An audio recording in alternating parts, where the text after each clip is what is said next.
That's this case. Judge, my name is Henry Ramo. That's my case they're talking about, and she is not my attorney of record. Y'all go ahead and have a seat. She's not my attorney of record. I'm telling him now, that's my case. Have a seat. Judge says have a seat. Mr. Sheriff, take Mr. Ramos, if that's his name, into custody. Ramo, The gentleman next to you, you going to have a seat, or you want to go with the sheriff also? I hear you now. I hear what you're saying. Mr. Sheriff, take both of them into custody. What? Step over here for me, please. Put your hands behind your back. Don't put those on me. I don't give you permission to touch me. Sir. Do not touch me. I don't give you permission to touch me. Do you know what you're doing? Yes, I do. You step over here, please. Step over. Step over here, sir. Hands up.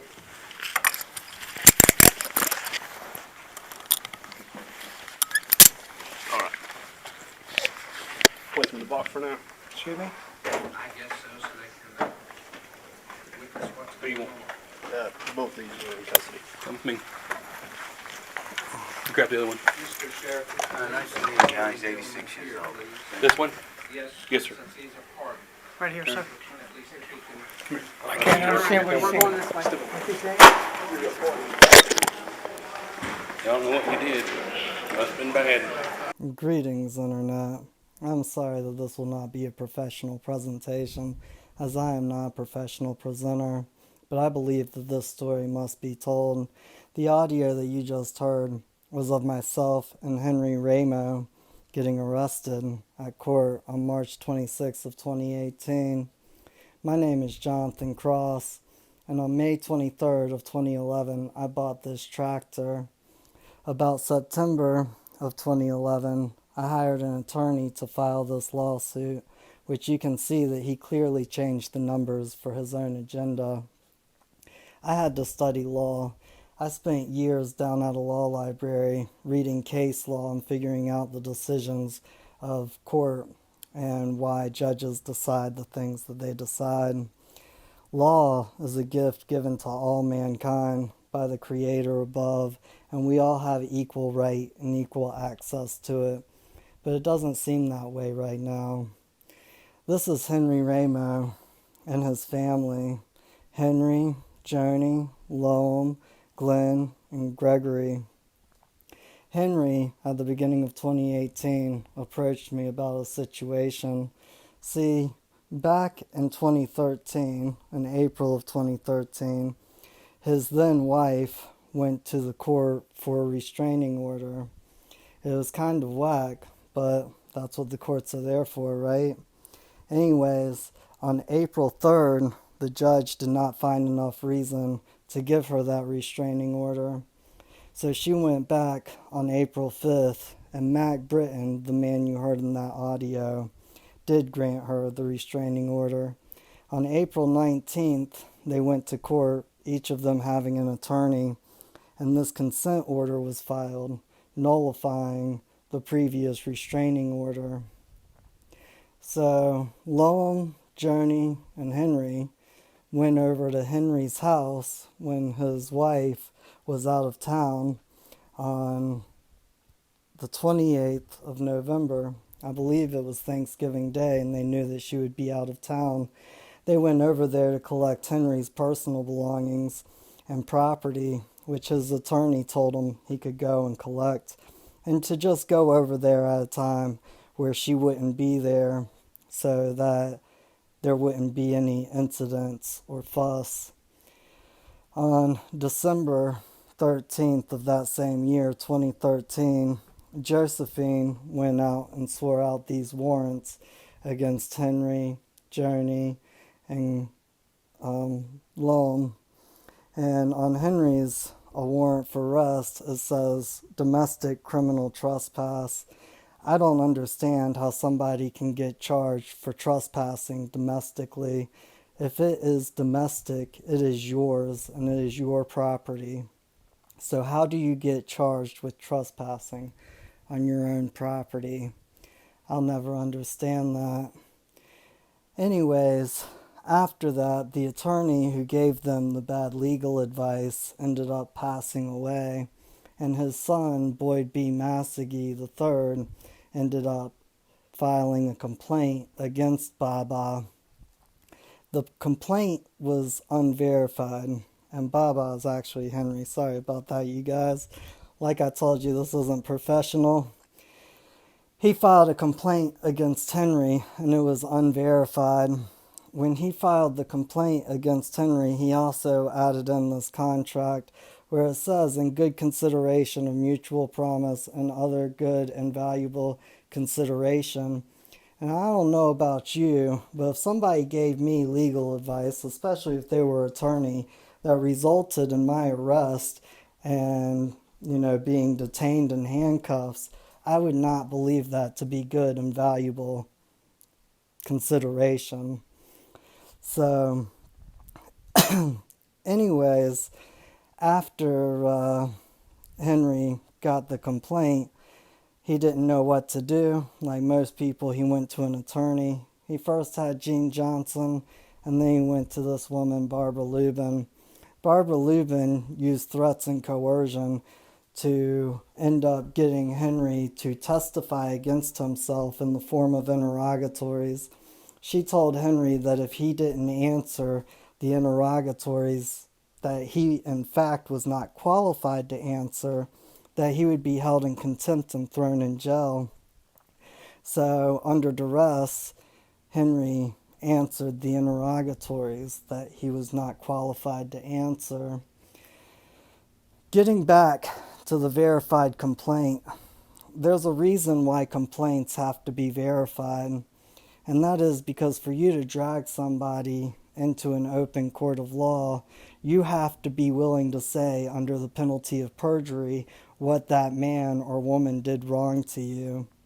And that's the whole point of being verified, is that you're being held under the penalty of perjury.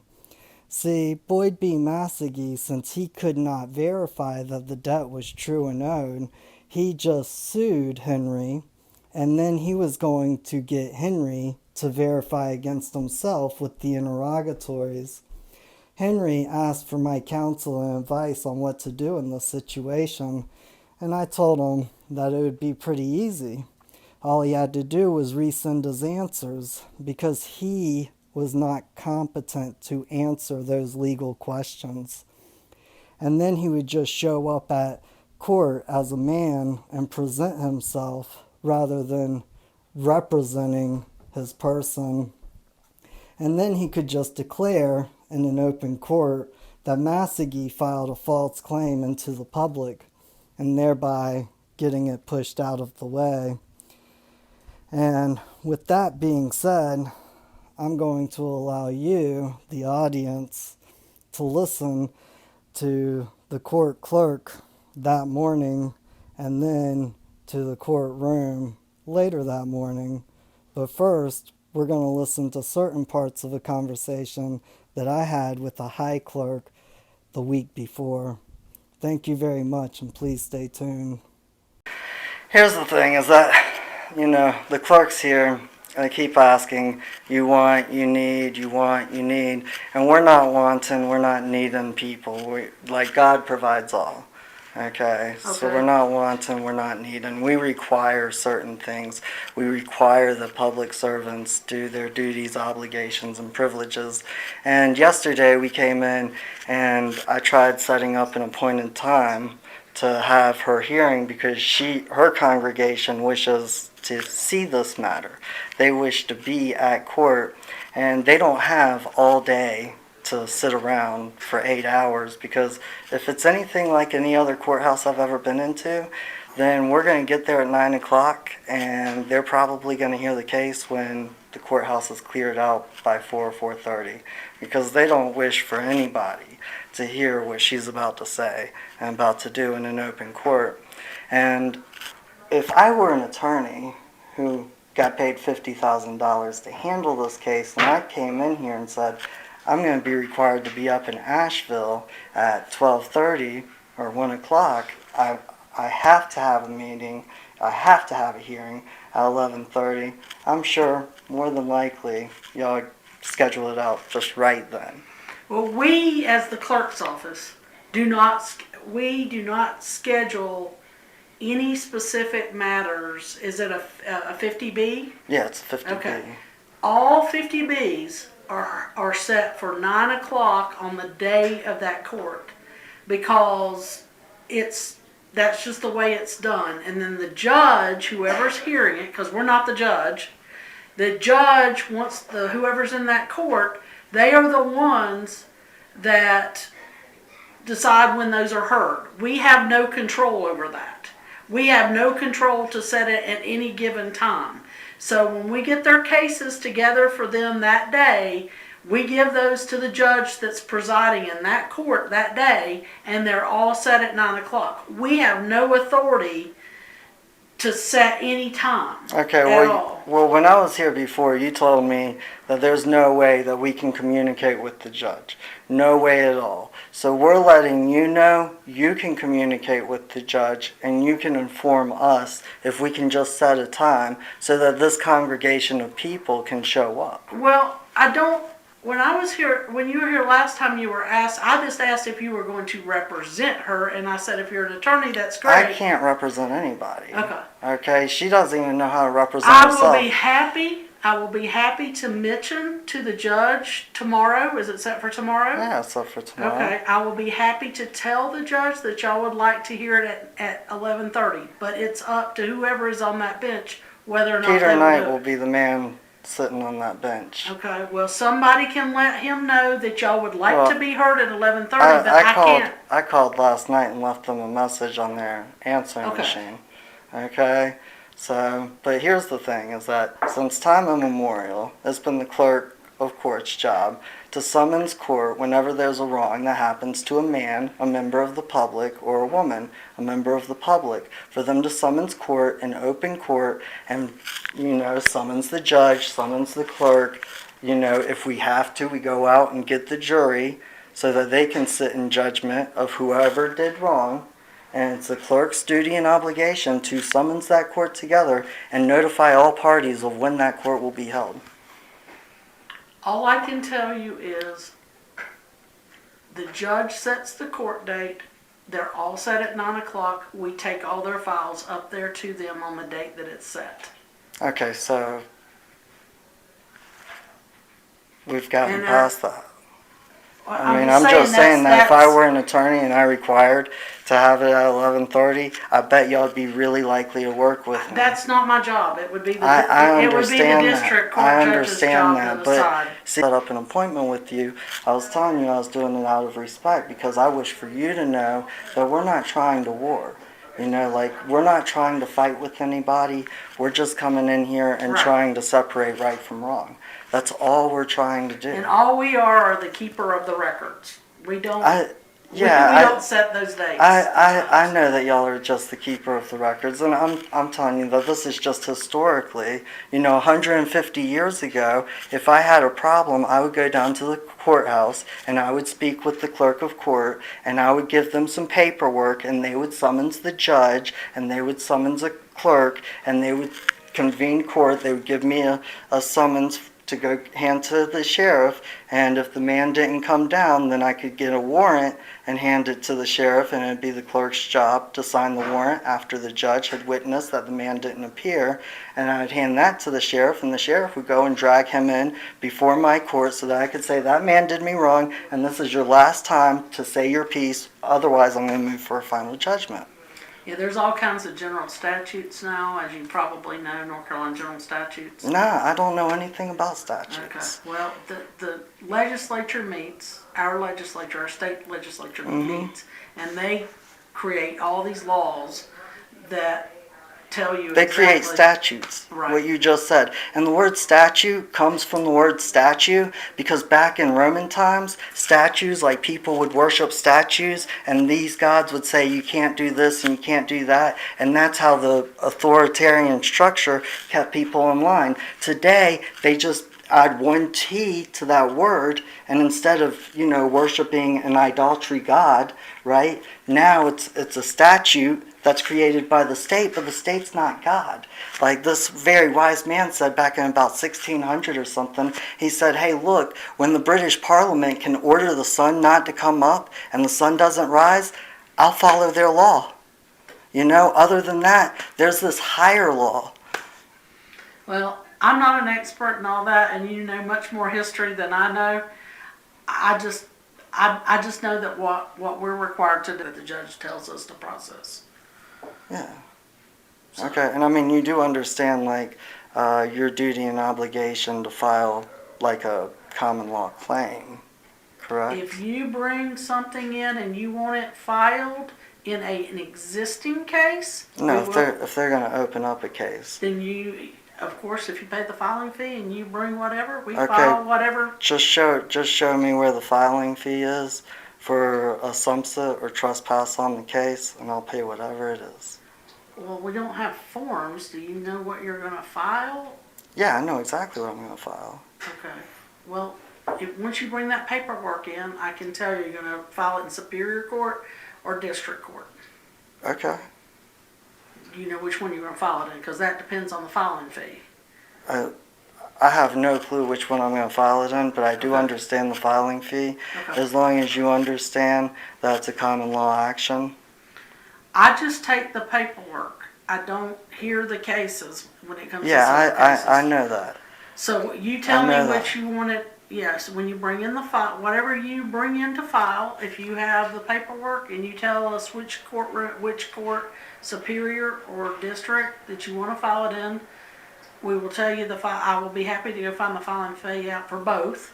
And when you bring it in, you tell us which one you want to file, and we'll take whatever filing you've got. I mean, you do understand that's the common law of this land, that justice shall not be denied, delayed, or sold. I can just tell you we will take a filing if you bring it in and tell us how you want it filed, and you bring the How I filing wish fee. for it to be filed. I don't want from anything. Okay. I don't want of no man, no woman. God provides all. Okay.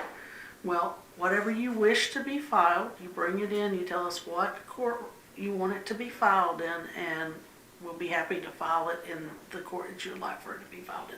Just like anybody else that comes in anytime that wants to file something or wishes to file something, we take their filing. Morning. Can I help you? Yes, this gentleman has court this morning. I believe it is 16 CVD 1303. Okay. Could we see the file real quick? They haven't left yet. What's the file number again? It's 16 CVD 1303. Okay. It's right here. This is where the first time Barbara Lubin signed something. This is where the last attorney, the only attorney to work on this case, Gene V. Johnson, has withdrawn.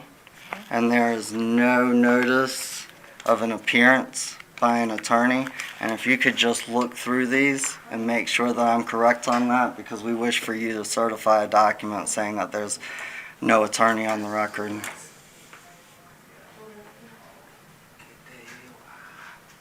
That's up to the judge, really. It's up to the judge to decide if there's an attorney on record. They look at the file, so.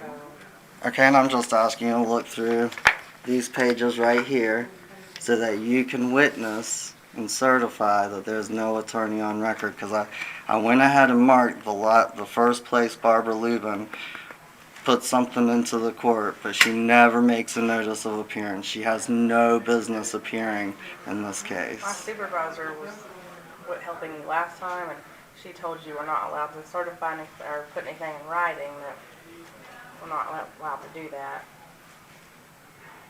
I can look through it, but we're not allowed to put anything in writing that there's not something there. Well, he's putting it in writing. He's signing it. Just certify We can, it. but we're not going to sign anything. Or Okay, well, writing. just look through it. You don't have to certify it. We'll still file it. It's right here. Here's the same thing. If we could get one stamped and the other's returned. This is judge will have to check on that. That's fine. Hey. As long as we can just get it stamped and returned, the judge can decide.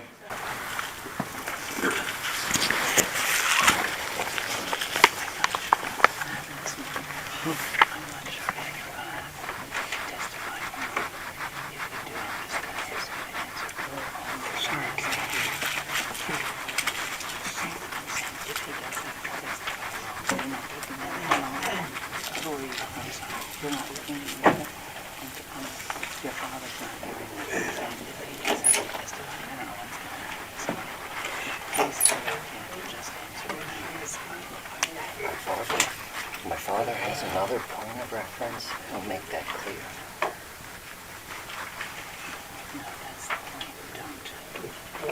Across the first bridge first.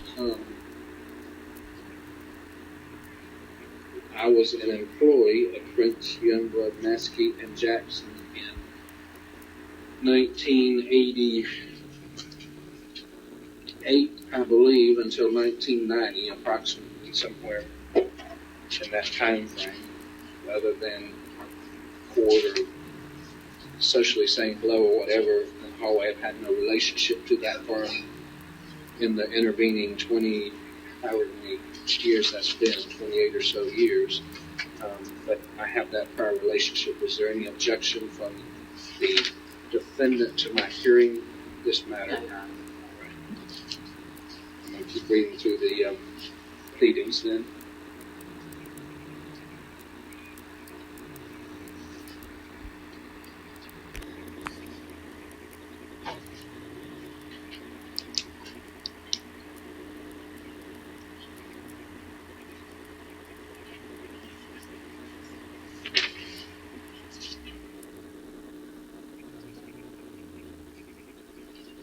Yes, sir. Mr. Massagee, anything further on the motion, your motion for summary judgment, sir? Very briefly, Judge, you have our motion for summary judgment filed February 5th. Judge, It was my name is previously Henry noted. Ramo. Have a seat, sir. My case they're talking Have a about. seat. And she is not my attorney's record. No witness. She is not my attorney's record. Have a seat, sir. You're going to be removed from the courtroom. Have a seat.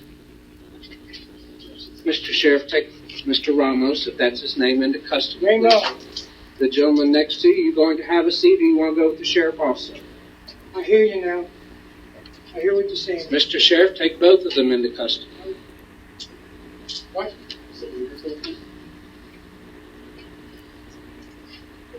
Don't put this on me. I don't give you permission to touch me. Sir. Do not touch me. I don't give you permission to touch me. Do you know what you're doing? Yeah. This is a step over here. Sure. Step over here. Step over here, sir. Hands up.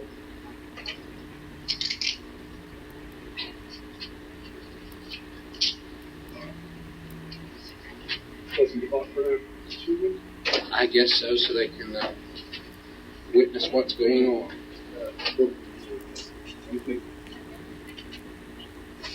Mr. Sheriff, leave the elderly gentleman here, please. Yes, since he's a party. At least if he can be quiet. You're the party in this case. You can stand by. Ms. Lubin, what is the status of your representation of this gentleman? I apologize for interrupting you, Mr. Massagee, but I guess I need to get that established. Your Honor, it appears that I have been fired. I have had no communication with the Ramos since February 23rd. And it appears that I am not representing them at this time. Were you able to hear what she said? That she was not representing me at this time. Yes. Am I correct by saying that? You apparently had some communication with her in the past. Is that correct? You asked her to file some paperwork for you to represent you. Is that correct? I don't remember at the present time. Madam Clerk, based upon the statements made by Mr. Ramos, as Ramos. well. My name is Ramos. I apologize, sir. That's good. As well as the statements of Ms. Lubin, I'm going to allow her oral motion to be released at this time based upon the party's statement that she does not represent her. Thank you, Your Honor.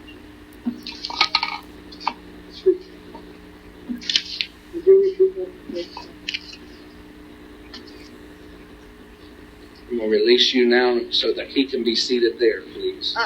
Thank you.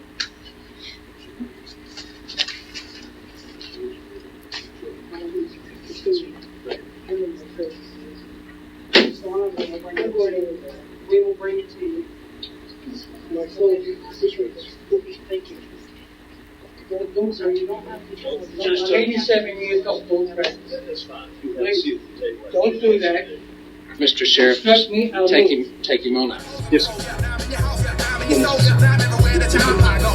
I seen was a dream just a moment ago, but it was just a dream, just a moment ago. I was up so high, looking down at the sky. Don't let me fall. I was shooting for stars on a Saturday night. They say what goes up must come down, but don't let me fall. Don't let me fall. Don't let me fall. They say what goes up must come down, but don't let me fall. Don't let me fall. Don't let me fall. They say what goes up must come down, but don't let me fall. Don't let me fall. Yeah, rock on much slower than where that pavement is. Cause there ain't no Parachute that they can make for this. Cause I put my pain, my heart, my soul, my faith. But, Madam Clerk, based upon review of the court file, the pleadings in that file, the motion for summary judgment, response to, or lack thereof, response to that motion, we'll find this fact that the plaintiff is entitled to summary judgment for the amount of $8,215.50 plus legal interest. We'll further find as facts for purposes of this hearing that Ms. Lubin appeared on behalf of Mr. Ramo this morning, that the court reviewed the court file for some matter of time with counsel for the plaintiff and who I believe to be counsel, and I suspect Ms. Lubin believed she was counsel for the defendant at that time, sat at the counsel table. That upon completion of reviewing the pleadings and the court file, the court called upon Mr. Massagee for any further argument or evidence he wished to offer in regards to the motion for summary judgment. That at that point in time, Mr. Massagee stood and began his presentation when a gentleman who assumed and believed to be Mr. Ramo, the defendant in this matter, stood with another gentleman from the audience of the court. And Mr. Ramo indicated that Ms. Lubin was not his attorney and that he was representing himself.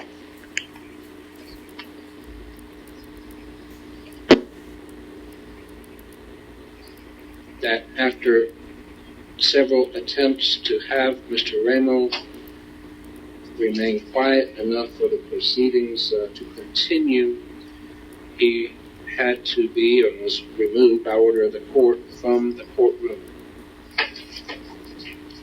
That the court thereafter had a discussion with Ms. Lubin in the presence in open court, in which Ms. Lubin indicated that it was her present belief that she had been dismissed from this case, and that prior to today she had had no contact from Mr. Ramo since sometime in February of 2018.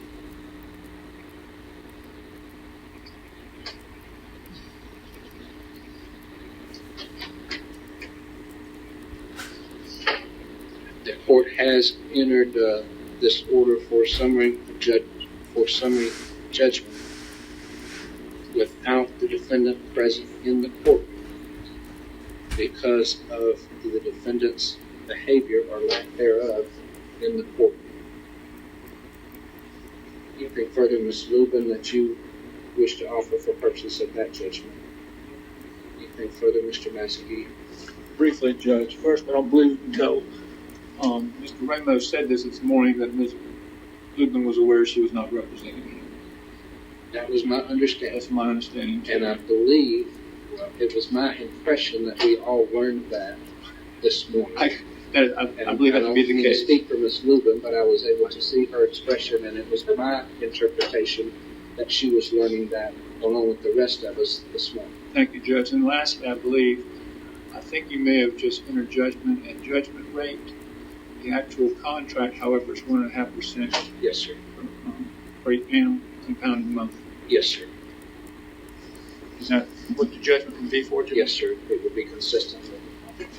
Thank you, Judge. So what do you do after a man who acts as judge unlawfully and illegally throws you in jail? Well, the first thing that I would do would be get in touch with the clerk's office and also get in touch with the sheriff's office, which we tried to do. Throughout the rest of the documentary, I'll be showing certain documents, but for right now, I'd just like to read some of the documents before we go any further. And this first one was from myself to Kim Gasperson-Justice. It reads, "You express to I that you keep all records. I wish for lawful order to hold I in custody for 48 hours. I wish High Clerk Office will summon court when required.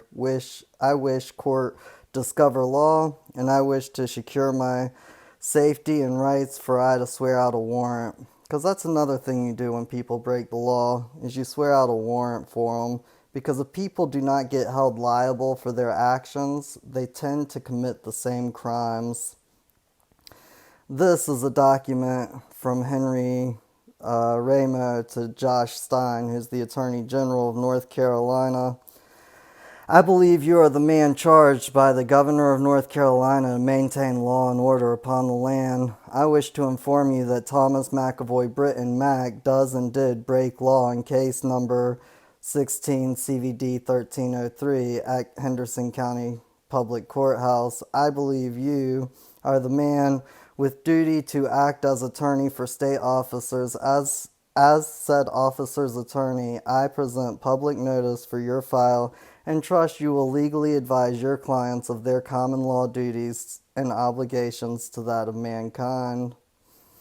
This went to Mark D. Martin, who is the Chief Judicial Officer of North Carolina.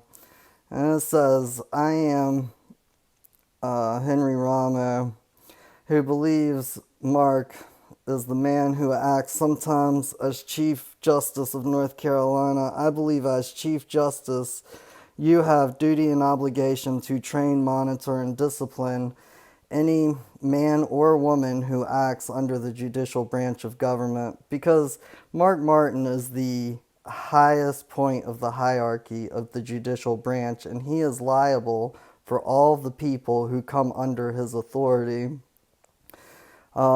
When he wrote this, he got a document back from the Supreme Court of the state, and they said, "The Supreme Court Clerk's Office has received your letter that was addressed to Justice of the North Carolina Supreme Court. Justices may not comment on matters that have not been ruled on or that would potentially come before them. Therefore, the justices forwarded the letter to our office. While we cannot help you with your situation now, we will gladly handle your case should it become an adversarial matter properly before this court." And this gives you a big clue right here. Nobody was even willing to sign this document. That shows you that they know law and they know what they're doing. No one was willing to bear liability for this. So it just simply says the clerk's office. So, Henry wrote Mark Martin back and said, I received document from the clerk's office. It is an honor that so many man and woman address document I sent you on April 5, 2018. The clerk's office document reads, we cannot help you with your situation now. I write you, Mark, as man, with document from Judicial Standards Commission that reads, and I can't read this part to you because it's illegal. The state has actually made it illegal for us to tell you anything that happens between us and the Judicial Standards Commission. But we'll get to more on that later. Anyways, in other words, Mark is liable. I believe you are liable to uphold man's access to courts of law. I wish to inform you that no court of law is found within Henderson County Courthouse. If you happen to find said law, it'd be very courteous of you to return law to said courthouse. We have asked these people over and over and over again to discover law and open up a court of law, and we have gotten absolutely no response. They're not even trying to hide the fact that there's no law over there. So, anyways, it goes on to say that the clerk's office misunderstood his original document because he never asked them to adjudicate or rule on the case at all. Josh Stein, the Attorney General, his office wrote this document, and I have it highlighted under here. There is no state agency which can initiate an investigation of citizens' complaint on such matters. They can't investigate themselves. How interesting. So, anyways, with that in mind, I'm going to start playing a video from Sean Mann, who used to be a law enforcement officer in Jonesboro, Tennessee, and he has a message for you guys, so please stick with us and stay tuned. Thank you. Hello, my name is Sean. I go by Shaman on the JC Shaman show. I had made another video, but it kind of messed up, and I had a picture of me in my old cop uniform. So I'm not going to be able to do that because I had to remake this kind of last second. I just wanted to talk to you guys real quick, especially law enforcement. I was a police officer in Tennessee for about 9.5 years, 6 years full-time, 3.5 years part-time. And I went to court with a gentleman that's in this documentary you're watching or about to watch, with him and my friend John. And the long and the short of it is, regardless of what the case was, the judge, Mack openly admitted that there was a conflict of interest because he had worked for Massagee, the attorney that was against Baba. And he asked, he told everybody that there was a conflict of interest, and then he asked the parties if anybody had a problem with that. Of course, both parties said no. The only problem is that the lady who was acting as the attorney for Baba was not his attorney. As far as I know, there was no notice of appearance given. There was no contract between Baba and herself, and she had no authority or consent to be there acting on behalf of his person. So with that, this 87-year-old war veteran stood up and politely informed the court that this woman did not represent him. Now, my friend John was holding the arm of Baba because he's an old elderly gentleman and he was having a little problem standing. So the judge warned Baba to sit, but Baba did not hear that because he's an 87-year-old elderly man who was a war veteran of Korea. And he again informed the judge, or the man acting as judge, hey, this woman doesn't represent me. And the judge said, that's it, contempt of court. As a matter of fact, just go ahead and find that other gentleman there next to him in contempt as well. And I have to say, guys, we know how the system is. We see the inside. I know how it really works. But that was some of the most appalling, disgusting displays of injustice that I think I've ever seen. When you look at it from a principle standpoint, I mean, this man just literally decimated this gentleman's rights, and his right to speak for himself and his right to counsel. He acted in open collusion with the other attorney and ran right over this guy, and it made me sick. But what really also bothered me was these two cops come running in, actually three, a female and two male officers. One was acting as the bailiff. He came in and they grabbed these two guys who had never hurt anybody, who were simply standing up for their rights and making the court informed as to what was really going on, because a terrible mistake or error was being made. But it's not an error, because the man acting as judge absolutely knew what he was doing. He knew what he was doing. He was allowing things to go unlawfully and, in my opinion, illegally. And then they did a summary judgment and stole this man's property. So they basically just put a gun to his head, stole his property, and said, go die somewhere. I was disgusted. I never put on the uniform to do those kinds of things. And I have to think that most of the guys in uniform would have been equally disgusted as I was. I think that the hearts of most of those guys are good, but there's a huge problem right now with the understanding of law and legal and what's going on. And they're just, law enforcement has now just started following blanket orders without even looking into what these orders are. Are they a lawful order? You know, understanding venue and jurisdiction. Guys, this man's rights were completely decimated. And if a system of government can do that to him, you're telling me that they won't do that to your family too? And not only are they doing it to your brethren and your families, or their families, but they're using you and your gun and your power to carry it out.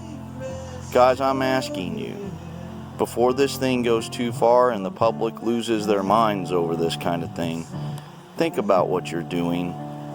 Don't just follow orders because some man gives them to you. Don't be like people in the SS and Stalin's regime and in China, where you just follow blanket orders. I'm asking you to start researching what is law, what is legal. Look at some of this case law. Find out what's going on. Find out if these people really have the kind of power that you think they do. Because quite frankly, government's out of control. And it can't just be trusted anymore.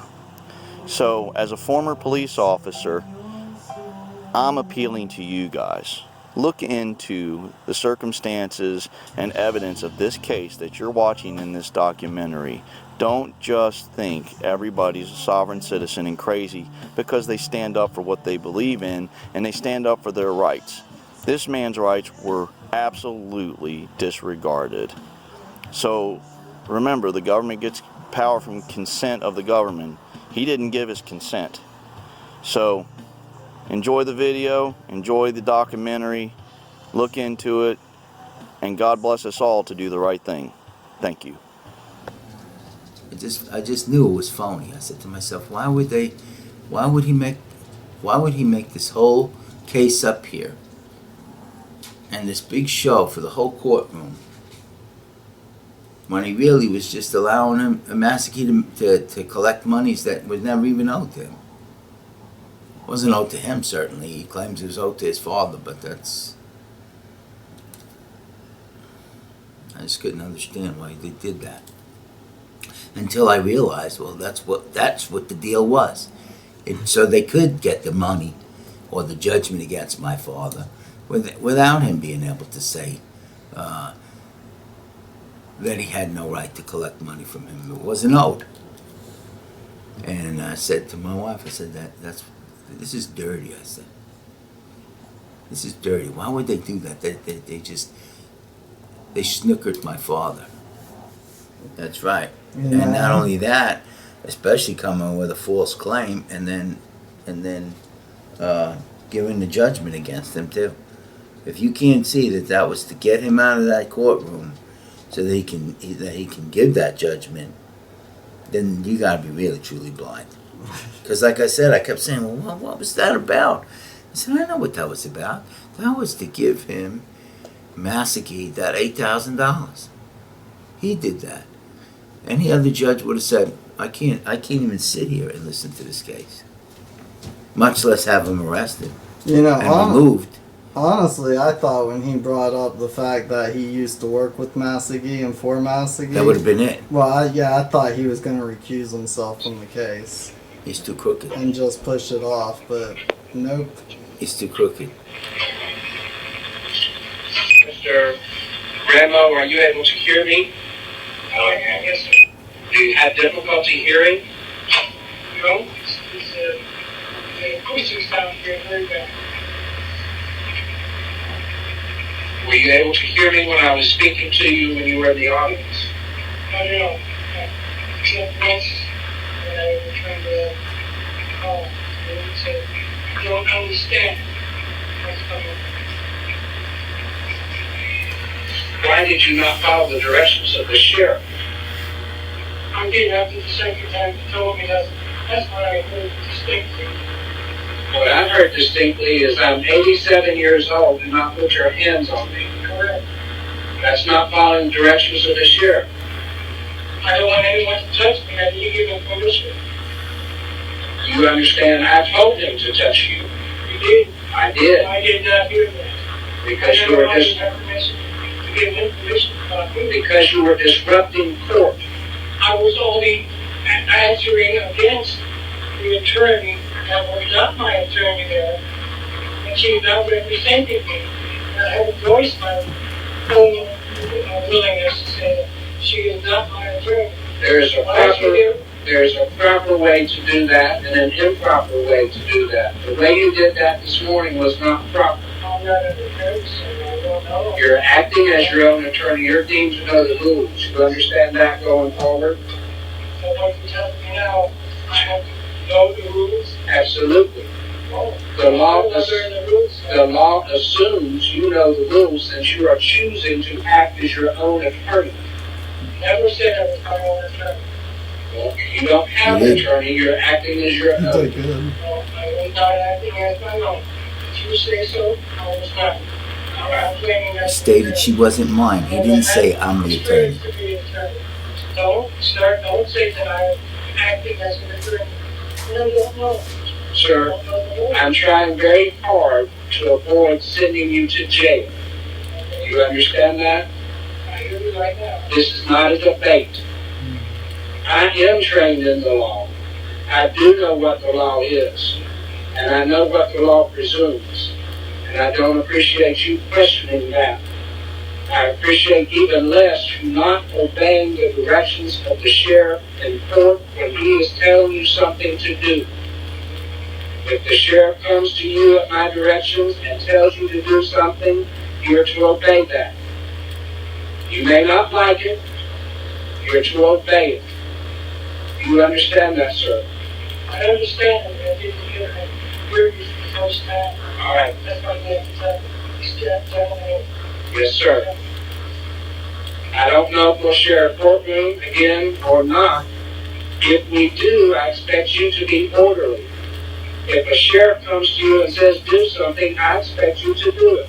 If the sheriff is out of line and telling you to do something, that's between me and the sheriff. When you're in a courtroom, that's not between you and the sheriff. You understand that? Yes. Well, if you understand it going forward, because that's what's most important to me. I don't want you to forget it when you walk out the door and us have this issue again.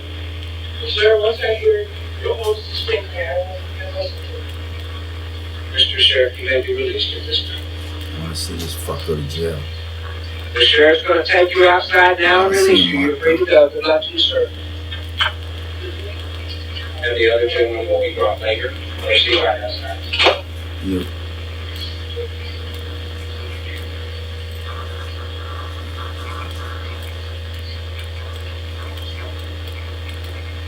You are Mr. Cross. Is that correct, sir? All right. Mr. Cross, Jonathan Cross, you've been decided for direct criminal contempt of court for your refusal to obey the directions of the sheriff in open court, causing a disruption in court with Mr. Ramos this morning at approximately 9:15 a.m. You have an attorney representing you, sir. Is there anything that you want to say about this? I don't understand what's going on. I did very wrong. You speak English? I speak calmly. You seem to have some accent. Is that just a natural born accent, or are you from somewhere other than here? Other than the United States? Is English your native language? All right. Thank you. To the standard of beyond a reasonable doubt, Madam Clerk, and her verdict of guilty to the offense of direct criminal contempt of court, Mr. Sheriff, or Madam Sheriff, to be held in your custody for 48 hours. That time commencing at 9:15 a.m. You may take good luck, sir.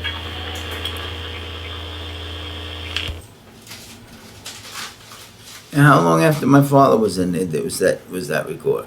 They called you right in after that? Yeah, they called me right after your father because okay. They took me and your father down to down to the holding tank. Right. And as soon as they got me down there, because they had me down there before your father, and of course I know what to do, so I said, hey, I wish to move before the magistrate immediately.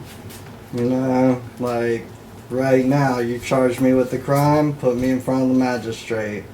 And so then when Baba got down there, and I'm sure, because we were probably down there for 20 minutes, maybe half an hour, and I'm sure that they were having a discussion or a meeting on what they were going to do.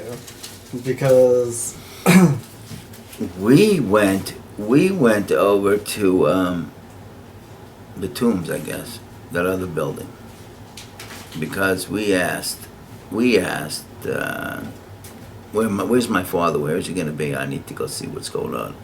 And there's a clerk down there, and we spoke to her, and she said, well, he's not here yet, he's in the other building, the first building, but he won't be here until he sees the judge, and nothing's going to be before 2 o'clock.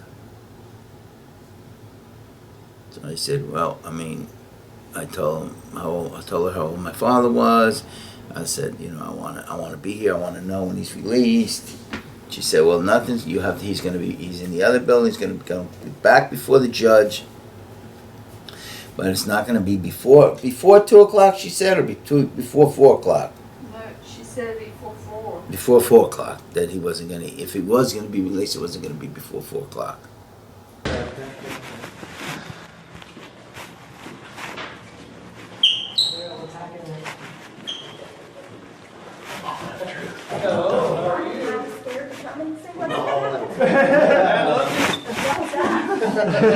How are you? Just wish to file some papers. What kind of papers? See the magistrate. Yeah, we need to see the magistrate. And mine's a declaration of his, of these issues here. Okay, I am a magistrate. What kind of paperwork Awesome. are you I'm trying? Sean. Nice to meet you. A lawsuit? Well, then you're in the wrong place. I didn't say that. No, he said awesome. Awesome. I thought you said I've got a lawsuit. horrible, No, you're fine. I have a sinus infection, Listen to me. allergies. What are you trying to do? My name is Jonathan Cross, and what's your name? Monica Jarrigan. Monica Jarrigan? Okay, so I have a criminal complaint. He has a criminal complaint as well. All of the witnesses have signed it, and then I have a declaration to declare an open court. Okay. And we're the witnesses. Okay. So you're not trying to take a charge out. You're just trying to file some sort of. Well, I wish to swear out a warrant. For what? For taking and carrying away my body with malice. Okay. So are you claiming you were kidnapped? No. Technically, kidnap has to be across state lines, right? No. It doesn't? No. So That taking would be and their carrying term, so it away. would be kidnapping. Okay, so taking and carrying away your body, what happened? Well, I just helped this gentleman just stand up in a court right over there. I've been in touch with all the administrative processes. And, the FBI. Yeah. So That day, he needed help assistance standing up. Uh-huh. And he was trying to talk to the judge, and Sean was holding his arm like this. And the judge found him in contempt of court, even though he wasn't in court. He went across the bar and he hadn't said anything. He was just holding the gentleman up, trying to keep him steady. And he was found in contempt, so he took him falsely. He didn't do anything wrong, so he wishes to press charges against the judge. He wishes to swear out a warrant for his arrest. Okay, yeah. The man, Mack. Okay, you're going to have to go through the sheriff's office, file a report, Okay. and go start an investigation and do all that. I can't take a charge out against a judge. Well, it's Mack. Without- He's not acting as a judge technically. It's just man. It's like Okay. any other man would come in here and ask you to sign a warrant for a wrongdoing. But we don't do felony charges Okay. against anybody off the street. Mhm. That has to be investigated by law enforcement. All felonies are investigated by law enforcement. And if you're claiming that I you know what were she's saying. either feloniously restrained or kidnapped, and I apologize for my voice being raspy, I've got allergies. So having Same said else. that, it has to be investigated There by ha- a law enforcement officer. Well, technically, what they would do is they call law enforcement. He takes an information report or a report, and then you can see her. 'Cause it's Well, actually actually, you wouldn't see me. Once they take the report, if they feel that they have probable cause, they will come and petition the magistrate on your behalf for the charge. So I can't just file these with Not them? for a felony, no. Well, I don't know if it's a felony or not. But you're saying that he took you, had you removed from one spot to another. That is either felonious restraint or kidnapping. So they're both May I ask felonies. a question? I was a police officer for 10 years, and anytime we were called in to take a report, we didn't care. We could take the investigation, being a felony, without having firsthand knowledge of it. That's how it works in Tennessee. However, if somebody wished to swear a warrant out, it didn't matter, but they had to assume all responsibility for it, whether it was a misdemeanor or a felony. I mean, Yeah, all the liability that's not transfers the way it to is them. here. North Carolina's different. North Carolina's different. Every state has different laws. I'm sure you're well Well, aware. on some things, that's Yeah. why I'm clarifying, I mean, any man can press charges on any man for anything if he believes he was done wrong, right? Not felonies, not in this district, without having it be. So we have to go back over to the sheriff's department. Actually, you're probably gonna need to go to the police department because, well, it happened in a on county Yeah, it happened building. on county property. Even though it's technically city property, that's where Well, we get into the. Yeah, jurisdictionally, it would be county. You have to file it through law enforcement though. So whether they fight over it, whether it be city or county, you're still gonna have to go through a law enforcement agency. So are you saying that the law enforcement agency can deny my right to justice? If it doesn't meet the criteria, they're not gonna charge. I'm not saying they're denying your right to justice. No, I think he's just asking, you're saying that basically if they just decide that it's not. Like if they decide that They would have to feel that doesn't they meet had enough to their pursue. criteria. Well, it's not their criteria, it's the state's criteria. Well, it They easily would- meets that, but they I would mean, have Lord, if to- it doesn't, there's no such thing as kidnapping. But you're gonna have to start with them, all right, then we can just walk over there. to the sheriff's office, All right, wherever and you if I could talk to them and fill out a little complaint, we can come right back over You here. won't come over here, the officer Oh, will charge on your behalf. They have to start an investigation. Nothing's gonna happen right this minute, Okay, other well, than you filing a report. When would I actually testify what happened in court? You would testify that it happened when you went to court. Because like I said, the officer Yeah. would charge on your behalf with us. And then it would end up in court, and you would go to court and testify Okay, so- as to what actually happened. So I can't swear out a warrant, like an officer has to investigate. If and it's a only they can felony swear out a charge, warrant? correct. Okay, all right. Okay? Thank you for explaining that. All right, Have a nice thank you. afternoon. Thank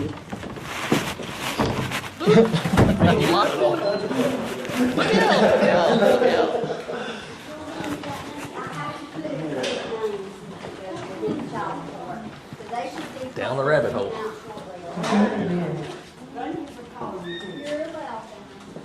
Thank you. Truly a long walk. No, just a short walk.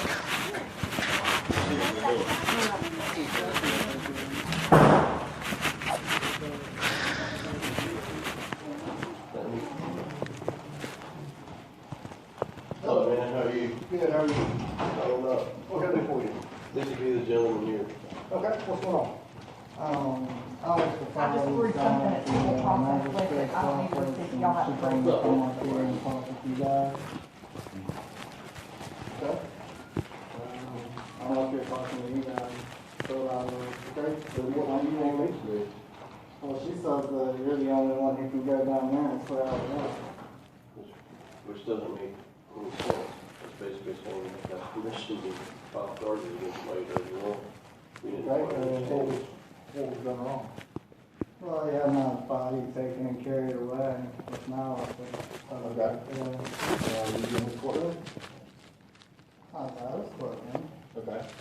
You don't think across the bar, we wasn't involved in the case. All you did was hold this gentleman up. Okay. Literally. So you had him removed from the courtroom? Well, I didn't and he didn't have any water.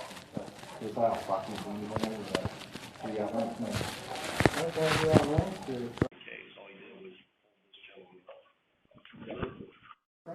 The judge has that authority to remove you from the courtroom. He put my body. Sir, I'm fixing to tell you something right now.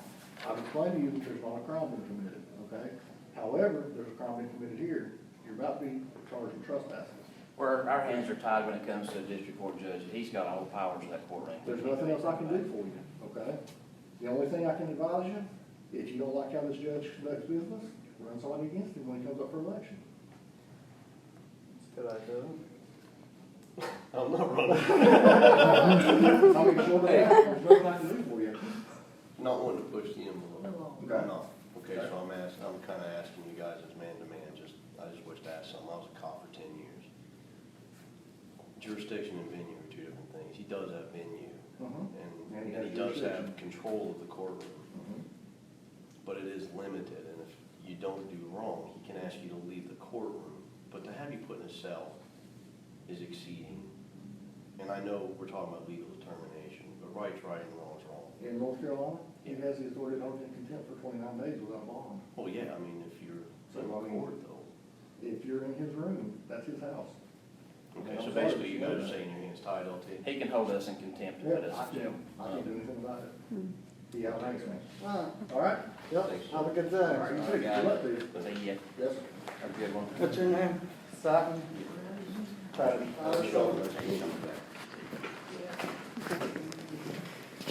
Okay, Dad. Appreciate your explanation, so thank you. Thank you. Thank you for coming this far with us in the documentary. We really appreciate your help and support. And I know that this court stuff is boring and it takes a long time. And I don't really want to be sitting here wasting my life doing all of this. But I also wish to see people's rights upheld. So let's kind of review what's happened so far. So far, we've sent 3 documents to Kim, the High Clerk, and 3 documents to Charles, both Henry and myself, expressing our wishes to move in front of a court of law and to have law upheld by right of swearing out a warrant for Mack's arrest, because what he did was unlawful. We've also sent out multiple documents to the Chief Justice, Mark Martin, he's the man on the screen right now, and Attorney General Josh Stein. When we went to swear out a warrant against Mack Britton, or, Thomas McAvoy Britton, the police threatened us with arrest for trespassing on public property. Like, the sheriff's office should be public property, and it was very, very clear that Thomas McAvoy Britton is above the law, and they didn't really care what we had to say. And, now, let's go over to the Judicial Standards Commission's website.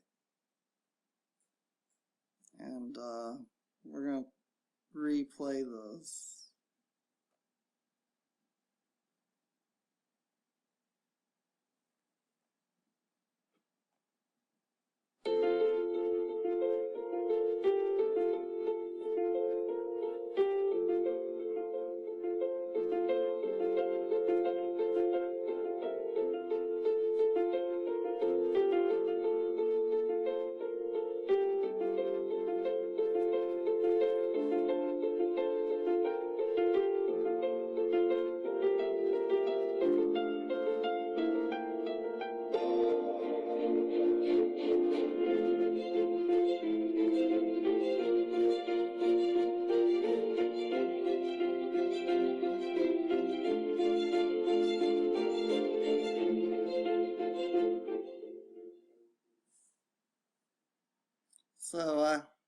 hope you appreciated that little video that they put together for us.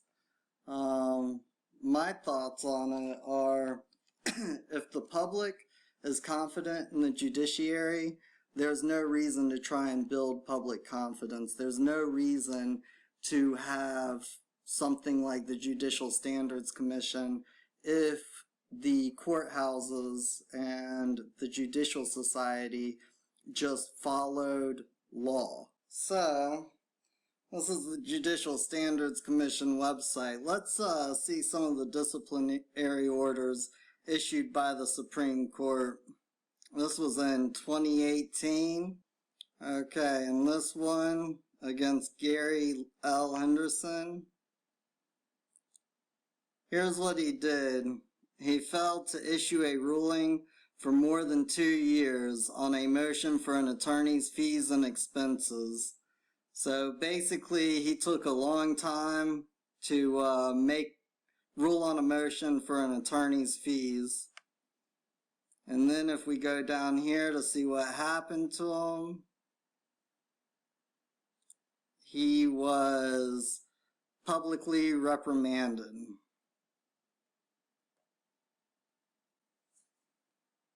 Okay, this was against William Henry Shipley, and he had engaged in conduct inappropriate to his office when on April 2nd, 2015, respondent wrecked his vehicle while driving under the influence of an impairing substance, putting at risk his own life and the lives of others. And as you can see down here, his blood alcohol level was 0.08.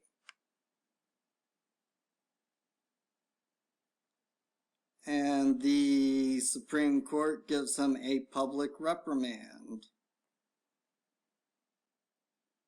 Okay, this is Peter Mack Jr. And here he's engaged in conduct inappropriate to his judicial office. He was paid restitution by the criminal defendant in the amount of $3,000 cash in the judge's chambers. You know, typically you're supposed to give that to the clerk. You're supposed to pay off the clerk, and the clerk goes and puts it in the court fund. But he got caught accepting $3,000 in cash from a criminal defendant. And I'm not going to say that it was bribery, but if you read through this, it definitely sounds like bribery. They went into his financial records, and he explained some of it away by saying that he had extrajudicial income that came from properties that he rented. He was publicly reprimanded.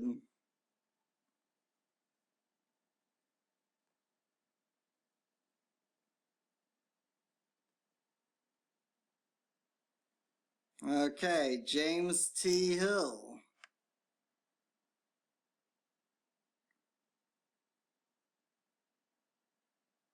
He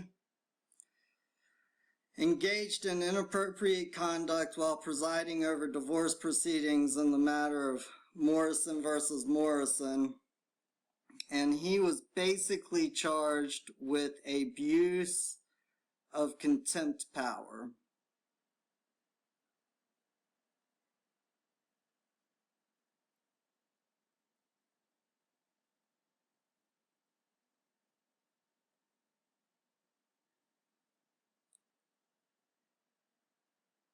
So he made comments where he was basically using the contempt powers over the people. I'm not exactly 100% sure why, but it does sound vaguely familiar. And he was publicly reprimanded. And if we go over here, these are situations where removal cases, And so a judge was removed for attempted to get female defendants to have sex with him and help for their cases. Another one was removed for taking bribes from FBI agents. Another one was removed for trying to help a man out from prosecution who procured women to have sex with him. And another one was removed, well, he actually resigned after he entered a deferred prosecution, and that was for possessing marijuana and cocaine. Anyways, all of these things you have to imagine are way worse than robbing an 87-year-old war veteran, because it's my belief, and I can't tell you what the documents say from the Judicial Standards Commission, but it's my belief that they're not going to do anything to discipline Thomas McAvoy Britton, because he got appointed the chief district judge position, and this happened on June 29th of 2018, well after we sent those documents out to the Attorney General and Mark Martin. And right here, this is a quote from Mark Martin: "Judge Britton has served with distinction as district court judge. I am confident he will provide the strong leadership necessary for the successful administration of the district courts throughout District 29B, which is the district that they're in." And Mark Martin, if we go over here, Mark Martin spent $700,000 on a public relations contract, basically to, convince the North Carolina citizens that the courts are fair and balanced. And if they just did their job again, of course the citizens would be confident in the fact that they're fair and balanced. He spent $36,000 on one speech that he made in Charleston, South Carolina, and that's a year's salary for an officer or a court clerk. Okay, and he just spends it on one speech, and he could have paid me $700,000 not to make this documentary, or better yet, he could have just had a court of law at the Henderson County Courthouse. He could have just returned a court of law over there, and I wouldn't have been making this documentary anyways. Here's Mark Martin on YouTube, and let's hear what he has to say. President Theodore Roosevelt, no one is above the law, and no one is beneath it. Yes, Mark Martin, I agree. No one is above the law, and no one should be beneath it. But it is very clear to me, in my humble opinion, that you hold Thomas McAvoy Britton above the law, and you hold an 87-year-old war veteran who's getting robbed by the legal society below the law, because an attorney is the man suing Henry, the 87-year-old war veteran. So I'm glad that you say these things, but it'd be really nice if you believed them. And maybe you're just saying that because you paid somebody $36,000 to write it for you. Anyways, you guys, stay tuned, because we went down and took a public notice of what they were doing in Henderson County down to Polk County, so that we could try and inform the public of what the county government was doing. And we're going to play that video for you now. Thanks for staying with us. Hi there. Hey, can I help you? Yeah, we just wish to file a public notice. And there's a couple of documents behind it. My name's Jonathan Cross. He's Henry Ramo. I'm sorry, Dad. Go ahead. Mm-hmm.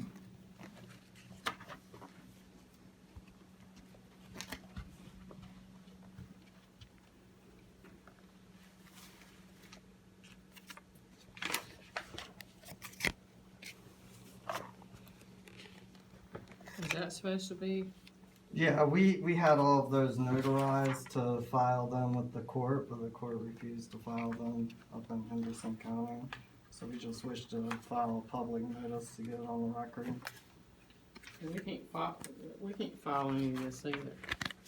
You can't file a public notice. I don't think we usually file public notices. We filed a public notice here before. Well, this can't be filed because that's not originals. You know what I'm saying? These are not originals. Yeah, they're just copies. This original public notice, these are just the documents to accompany the original public notice. We don't have to file these. Oh, okay. But what I was saying is we're not wishing to file these like we just wish to file these with this. You see what I mean? This is all one document. These are just attachments to this document.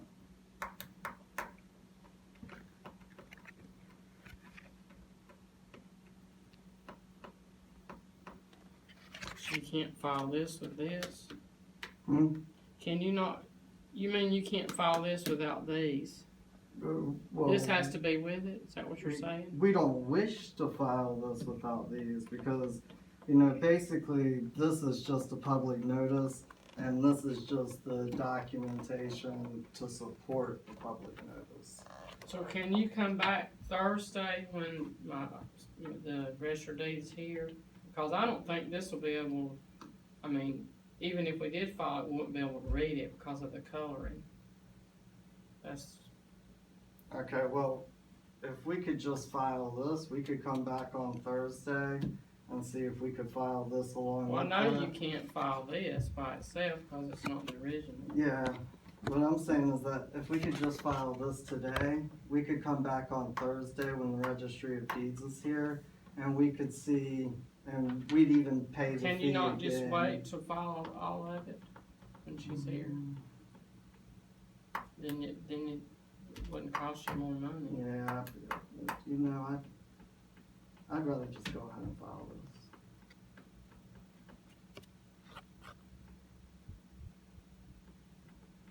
I'm just not real sure about it. So you don't have to file these. We'll come back on Thursday.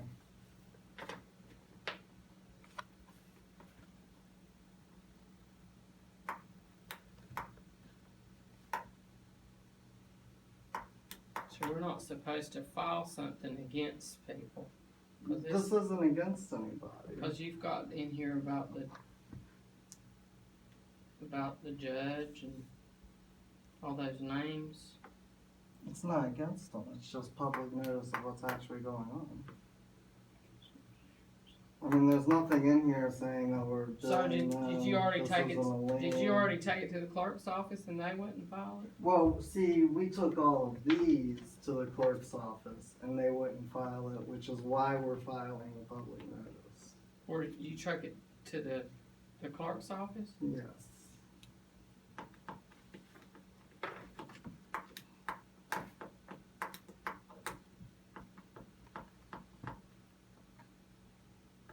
Can you just wait till my assistant comes back and just... How we can long will both- that be? She should be back in a minute.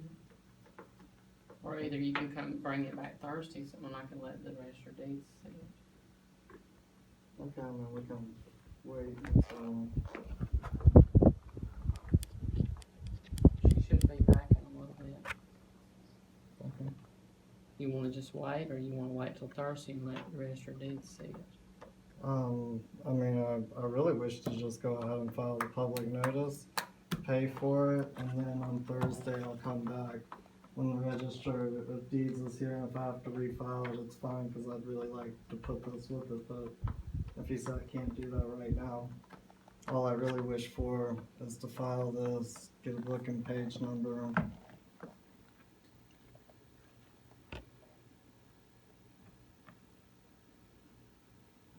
So did they file something like this in Henderson County? Clerk's office or register of deeds office?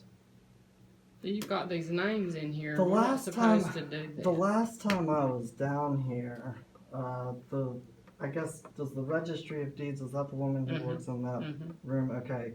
So she gave us some issues, and she called the county attorney and also the Secretary of State's office, and they ended up telling her to go ahead and file it because it's a public notice.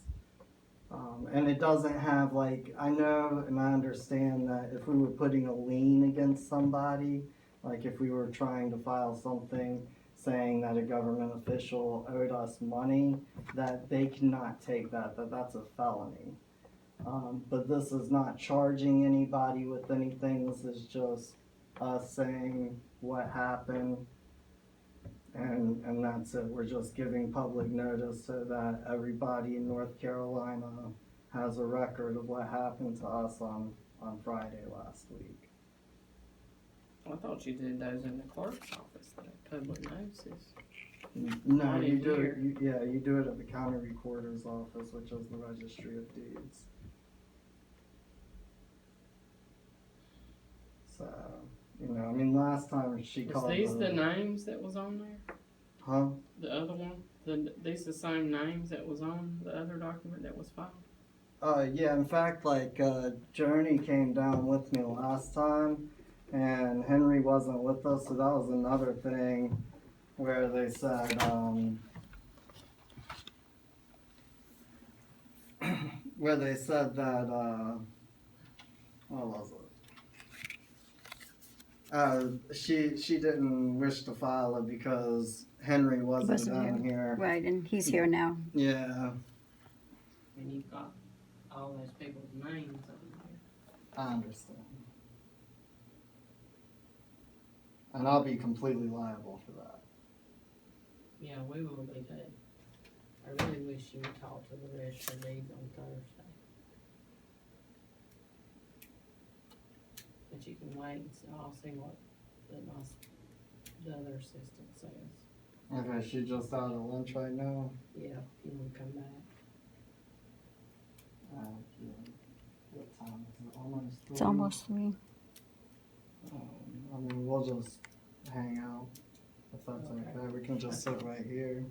Hey, the county manager said that he did not print this out. He said, Okay, I talked to the register of deeds and Okay. she said for me to give you this, she looked at it and she said not to file, that we can't file it. Okay. And she said for me to give you this. Okay. If you wanna talk to her Thursday, you can come back. Yeah, no, that's fine. I just got the impression that the county manager. I'm sorry, I told you wrong. Yeah, I'm sorry. I just got the impression. There's a lot of that the people in county here and I manager- was upset, so I'm sorry, I No, told you wrong. That's fine. But I I was did just talk making to, sure. we did talk to register of deeds, and she said for you not to, for me to give you this, and we can't file it because it has these names on it against these people. Okay. Can I have that back, please? Alright, thank you. You're welcome. I'll be back on Thursday. Thank you, ma'am. Have a good Fourth. Hi there.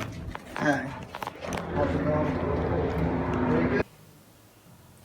On the advice from the Judicial Standards Commission, we put in over 20 complaints with them. They told us to file declarations, which we did with the Chief Administrative Officer, that's District 29B, which is Mark Powell. And we did that, and we filed 2 additional declarations with them.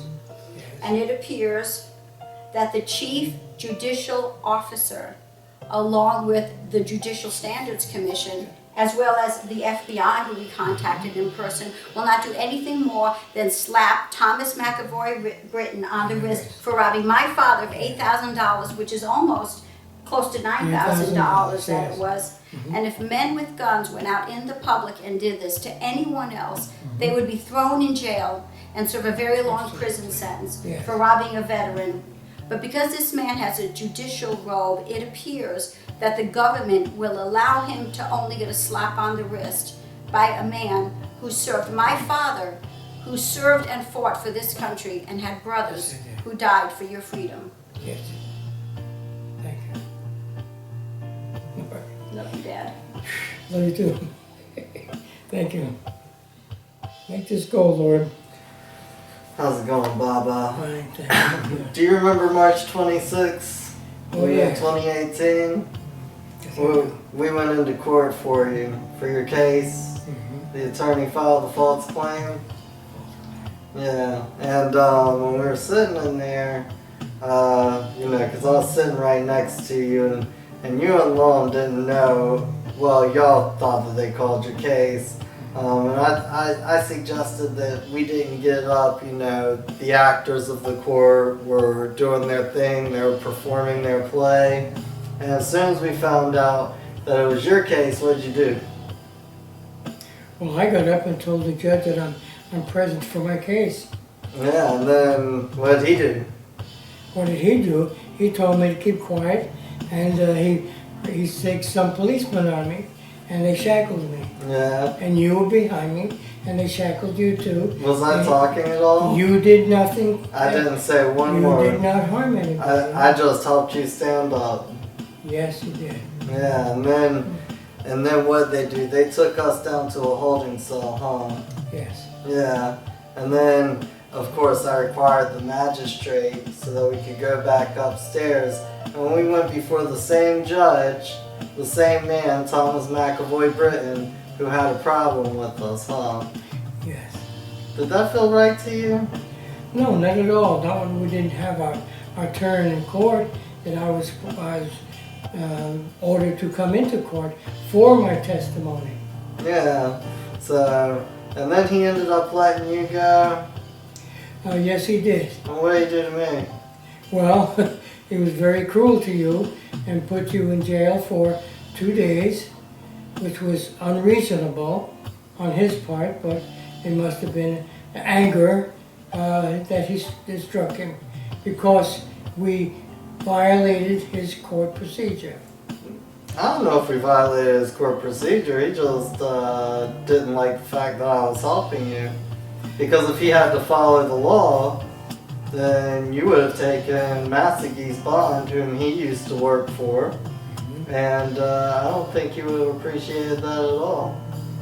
So, in your opinion, were they all working in collusion? Not just Massagee and Thomas McAvoy Britton, but also Barbara Lubin? Most assuredly. Yeah. They were in collusion. And Barbara Lubin was the, how do you put it? The imposter. Imposter lawyer. The imposter lawyer who didn't even file a notice of appearance in your case. No, he did not. Yeah, and you made the court aware of that before we went up there, because Thomas McAvoy Britton, in the audio recording, he says there's a proper way to do that and an improper way to do that. And the proper way to do that would be to inform them in writing before the proceedings start. Certainly. And did you do that? Yes, we did. We filed the documents before we went to court in our file, and it was presented to the judge. So in your humble opinion, were they all working in collusion? Most assuredly, yes. And what were they colluding to do? Against me, to keep me out of court and to get me to get the money to the attorney, Mr. Massagee. So basically, they were colluding to rob you. Yes, they did rob me. Well, they haven't robbed you yet. Well, the judgment was put against me, so that's almost in the courts, definitely. So, all right. Well, thanks for talking about this and looking at the camera, and just ask the camera if people of America would wish this to happen to them. This is astonishing. I don't want this to happen to anybody without due course. And if it can happen to an 87-year-old war veteran, you guys, if you want to believe it or not, you're next. So why don't you do something about this? Picked up or call 1-800-366-4484. If you are reporting identity theft, gift card fraud, or telemarketing fraud, please contact the Federal Trade Commission at www.ftc.gov or call 1-877-382 602-4357. FBI, may I have your name? Yes, my name is Jonathan Cross. I was speaking to a woman with ID number 9218, and we got disconnected. Okay, sir, and what's your telephone number? Okay, it's 8. Okay, and what can I do for you, sir? Yeah, I was calling to report public corruption. I called up to the Asheville clerk of court, and they sent me over to the U.S. Attorney's office, and they sent me over to the Asheville FBI's office, which sent me to Charlotte. Okay, and what are you reporting? Well, I wish to set up some time to meet with an FBI agent and hand Sir, over. I take the information. I take the information for the agent, sir, and this information is passed to the field. If they want to get in contact with you, they will, but there's no guarantee. Okay, well, I'm reporting that I was helping a man named Henry Ramo with a false claim that an attorney was moving against him. It was an unverified complaint. And while I was aiding and assisting him in his defense, the judge, Thomas McAvoy Britton, had us both arrested for contempt of court, and then he locked me up for 48 hours, keeping me away from my child. Huh? Well, sir, he is allowed to arrest you for contempt of court. What were you doing? Nothing. You weren't doing anything. He just randomly arrested you. I was just helping an 87-year-old man stand up. Okay. Okay, so what makes you qualified to do this, sir? Are you an attorney? Nope. Okay, sir. Well, if you have an issue with this, you need to contact an attorney. This isn't something the FBI is going to get involved with, or you can also contact the Judicial Review Board in your state. Well, we already contacted the Judicial Review Board. There were over 30 complaints that went in that weekend, and there is no judgment order for the contempt. And so it's something that they have to handle, sir. That's not. We have been notifying all of the actors of the court to. Okay. Again, sir, this is not a federal violation. This is not something the FBI would be interested in investigating. This is something that you need to handle on a state level. Well, I'm from South Carolina, so that's kidnapping. No, sir. Putting you in jail is not kidnapping you. Even when there's no judgment order to the consent. You need to consult an attorney about that, sir. So how do I file a criminal complaint against the man? You need to consult an attorney. So he's above the law?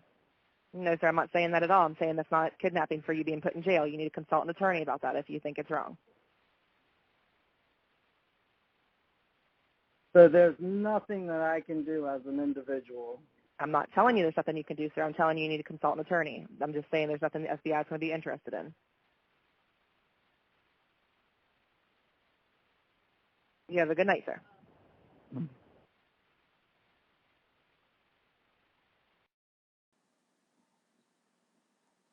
Courtroom is moved. Not the judge, not the prosecutor, not the defenders charged with standing up for these men. It was my introduction to a culture that has abandoned justice. I teach law school and I speak to young law students all the time, students just entering law school, and I like to ask them, why are you coming to law school? And they raise their hand with idealistic answers like, I believe in justice, I want to help the community, to make the world a better place. And I then go on to share with them one of my favorite quotes from an unnamed law student. The first thing I lost in law school was the reason why I came. I tell them, you're about to start a first-year curriculum where you are going to learn the law is about rules and doctrine. It's reduced to black letters on a white page. You will soon forget there are people behind these cases. The law teaches you that we have to think but not feel. The legal profession devalues humanity. As lawyers, we are expected to perpetuate a cold, uncaring, process-driven system, and that starts in law school. And nowhere are the consequences more devastating than in our criminal justice system. We have 2.2 million people that we currently live in and struggle with. Now, this journey began for me when I read an amazing book called The Future of Human Rights by a brilliant Indian scholar called Upendra Baxi. And what Baxi was arguing was that this universal human rights, which are, for those of you that don't know, but I'm sure you do, you're such a sophisticated audience, that's the order of rights that fundamentally looks at prerequisites for human well-being. It's about human vulnerability, human dignity, embodied need. You couldn't get closer to the flesh and blood of the human being, in theory, than you do in international human rights law. And Upendra Baxi argues that this order of rights has been critically appropriated, colonised, by immense formations of global corporate capital. And he develops his thesis, and one of the examples he gives, for example, is that the human right to health somehow became translated into the right of pharmaceutical companies to have big IP monopolies, or the human right to food somehow became the right of 4 large agribusinesses to dominate the entire global food supply, and so on. And his basic bottom line argument is that some of our most cherished human rights have become forced into a dependence for their realisation on a prior order of rights for global capital, and that this prior order of rights for global capital is deeply destructive of the human rights of human beings everywhere. So I was really a bit taken aback by this. You know, and if you ask the average person at the average British bus stop, which I sometimes do because I'm a bit of a liability, quite frankly, about corporate human rights, they'll say, well, they're not even human, are they? They're not even human beings. And there's a fundamentally intuitive insight there. So I was really intrigued, what is it about, law that makes corporate human rights seem so natural to the legal system and so odd to the rest of us? And so I dug down, and to cut a very long analysis short, what I discovered is that deep in the DNA of law there is a particular vision, allegedly us. But this vision is a template of a human being. It's ultimately the rational man, but disembodied. And in fact, you could argue that the rationality of the legal person in some fundamental sense depends on its disembodiment. Now I hear you gasp as one. My goodness sake, this is hardly human at all. Correct. It is not. The legal person is like a persona or a mask. It doesn't fit us. And this strange disembodied something that is this hyper-rational reasoner of law, which is meant to stand for all of us, actually stands for none of us. Although, I've got to add a caveat, there is a body sneakily embedded in the disembodiment of the legal person, and that body is the body of the historically dominant human being, the European, rationalistic, white, property-owning man. And actually, if you dig down under the surface of law's human, you don't find a woman. You don't find a black man, because those humans don't fit this ideological template of law's ideal human, this perfect, rational, disembodied person. But guess what does fit it? And this is where my research got really exciting. The corporate form fits it perfectly. The corporation is a disembodied entity. It exemplifies a property-centred rationalism. And it is, in a sense, the quintessential manifestation of those ideological commitment at the centre of the legal system to this disembodied rationality. And you can see that come together when you think for a minute about the history of colonialism, because there, European rationalistic supremacy drove through the power of the early transnational corporation to grasp vast tracts of land, destroy indigenous communities, destroy their epistemologies and their visions of knowledge and life. And that colonial order, ladies and gentlemen, is at the foundation of today's international legal system. The global access points are near you. Every part of private life today is found in someone's phone. We used to say a man's home is his castle. Today, a man's phone is his castle. My question to you is, why don't more people care? Because we've gone from Cold War, pre-9/11, to effectively a police state that's watching your every move. And everyone went, why? Part of it is the fact that it happened invisibly. If a politician had said, we want to watch everybody in the country, people would have been up in arms about it. In the wake of September 11th, the Vice President of the United States, Dick Cheney, and his personal lawyer, David Addington, conspired with a number of top-level officials in the NSA and other agencies to change not only what they considered to be the legal restraints, but actually the culture of surveillance in the intelligence community.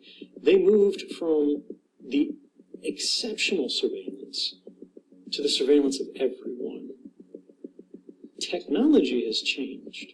Instead of sending people to follow you, we use the devices that you paid for, the services and the systems that surround you invisibly every day, to watch you on our behalf. Metadata is the fact that a communication occurred. So I called you. You called me, when you called me, where you called me from. This information is the same thing that's produced when a private investigator follows you around all day. They can't sit close enough to you in every cafe to hear every word you're saying, but they can be close enough to know when you left your house, what the license plate of the car you were driving with, where you went, who you sat with, how long you were there, when you left, where you went after that. That's metadata. Now, all of this metadata, it turns out, is actually remarkably easy to get at. In fact, you don't even have to hack the phone at all. All you need is technology that is readily available, called an IMSI catcher, that can intercept your phone's metadata remotely. Every phone has what's called an IMSI, which is actually for the SIM card. That's your subscriber information, what your name is, what your phone number is. All of our devices, as they travel throughout the day, are constantly broadcasting in sort of this radio orchestra. IMSI catchers masquerade as the legitimate cell phone tower. So when you're saying, hey, cell phone tower, can you hear me? Instead, a man in the middle, somebody with an IMSI catcher in the trunk of their car, in a briefcase, in their office, has it send a louder signal back to you than the cell phone tower and say, I'm the cell phone tower. Now, this sounds pretty complex. How hard is it to make or buy an IMSI? It's incredibly easy. You buy these things off the shelf. Every police department in the United States seems to be buying these things nowadays. Now, the use of IMSI catchers by police recently caused international headlines when a newspaper in Norway attempted to track the amount of IMSI catchers in Oslo and actually found so many that they questioned if their tracker was working properly. After hiring a cybersecurity firm, they discovered that not only were they indeed correct, but that these devices were actually being used to spy on their own government facilities. In 5 places in Oslo, the measurement was so serious that they could say with a high probability that there was IMSI catchers. The most clear signs was in the area of the Prime Minister's office and of the Ministry of Defense. We also got alerts up in the embassy's area and in front of the Parliament. And while the police initially denied using IMSI catchers extensively, in the face of overwhelming evidence, they were eventually forced to admit it. The police stated that we are using IMSI catcher at minimum once a week. And that was the first time ever that the police had gone out and stated how often they were using these kinds of equipment. In all the areas that we detected signals, thousands of people are strolling by every day. So I think that's some of the problem with these kinds of technology, because you're looking for one number, but you're in the same phase, you're collecting hundreds of numbers. Now, this technology is being used by police forces all over the world. In fact, in New York City alone, IMSI catchers have been used more than 1,000 times by police since 2008. And that's just the tip of the iceberg, as they're now being used all around us, all the time. There's a joint CIA-NSA program called, appropriately enough, Shenanigans. Shenanigans was a project to mount on airplanes an IMSI catcher and fly around the city. They can tell when you've traveled, they can tell when you've moved. This all happens without warrants. Right. Shenanigans was happening in Yemen. That's where it was being tested. And you go, well, look, this is being used to aim missiles at terrorists. I'm okay with that. But these programs have a disturbing frequency, a tendency to move from war front to home front. Right? And within 6 months of Shenanigans being reported, the Wall Street Journal reported that the same technology was now being used domestically inside the United States. The FBI has a specific aviation unit that's flying around cities, and frequently they're monitoring protesters rather than violent criminals. The Black Lives Matter protests in Baltimore, the FBI was flying surveillance over the protesters. Now this has been cause for alarm, because modern surveillance technologies are already being used by oppressive regimes to suppress government opposition.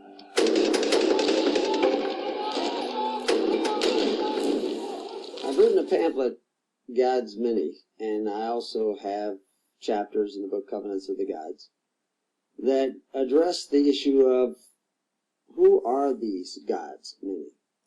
Though there be that are called gods, whether in heaven or in earth, as there be gods many and lords many. He says this in 1 Corinthians 8:5. Lords many, gods many. He associates the two together. It's the same word in the Old Testament that is translated gods as it is translated G-O-D, capital. And it's the same word in the New Testament that is translated gods, plural, small g, and G-O-D with a capital G. It's the same exact word. So what does it mean? We have reference to the Roman emperors called gods. The fact is, apotheos is one of the offices that Augustus took when he went from that Libera Respublica to that artificial republic that was really an empire. And he was given this extra office where he appointed all the gods throughout the empire, the imperial gods. He didn't appoint the gods, local gods, just the imperial gods that addressed imperial issues. What am I talking about? He was appointing judges, magistrates, to deal with legal matters concerning the empire. And they were called gods. If you went into a Greek court at the time of Jesus Christ, you would address the judge as Theos. You would address him as Elohim if you went into a Hebrew court, because he was the ruling judge. And that's what the words mean. Elohim and Theos mean ruling judge. If you look in the Bible, you'll find a number of places where they talk about gods. Then his master shall bring him unto the judges.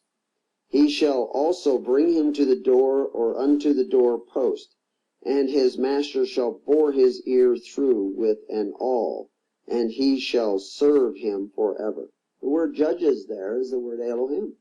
It's the word we normally translate into God. Also, we see in Exodus 22:8-9, if a thief be not found, then the master of the house shall be brought unto the judges, to see whether he hath put his hand unto his neighbor's goods.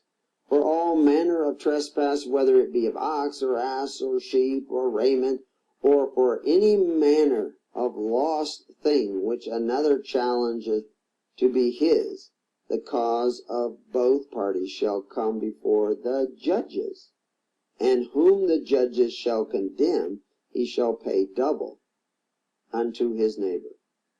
He's talking about bringing them before the gods. How that worked in Israel was different than it works today in the court systems of today. The gods that we have, the judges that we have, are usually appointed from the top down. The apotheos of Rome was Augustus Caesar. Your lesser gods, your local gods, they may be appointed by state statutes or by voting, but they are the gods that you take these matters to. And they rule over you. They decide fact and law. If you were freeman, the jury would decide fact and law. But I have very seldom seen a jury decide fact and law. They don't have the power of jury nullification because almost every one of them takes an oath before they sit on a jury. State of Oregon, there is no legal oath required for you to take. I've never taken the oath, and I've sat in the jury box. They usually want me out of the jury box, but the fact is you take that oath, you waive your right to decide fact and law, despite the fact that the Oregon Constitution says you could have which is why there is no statutory oath, but yet you take them. And Jesus said, swear not by heaven, not by earth, not by anything. Because anything more than yes for yes and no for no cometh of evil. But Christians today swear every day. And that's why they have gods many. Is because they go under the authority of those gods. When they take those oaths, apply for those benefits, pray at those altars set up by men to serve your needs.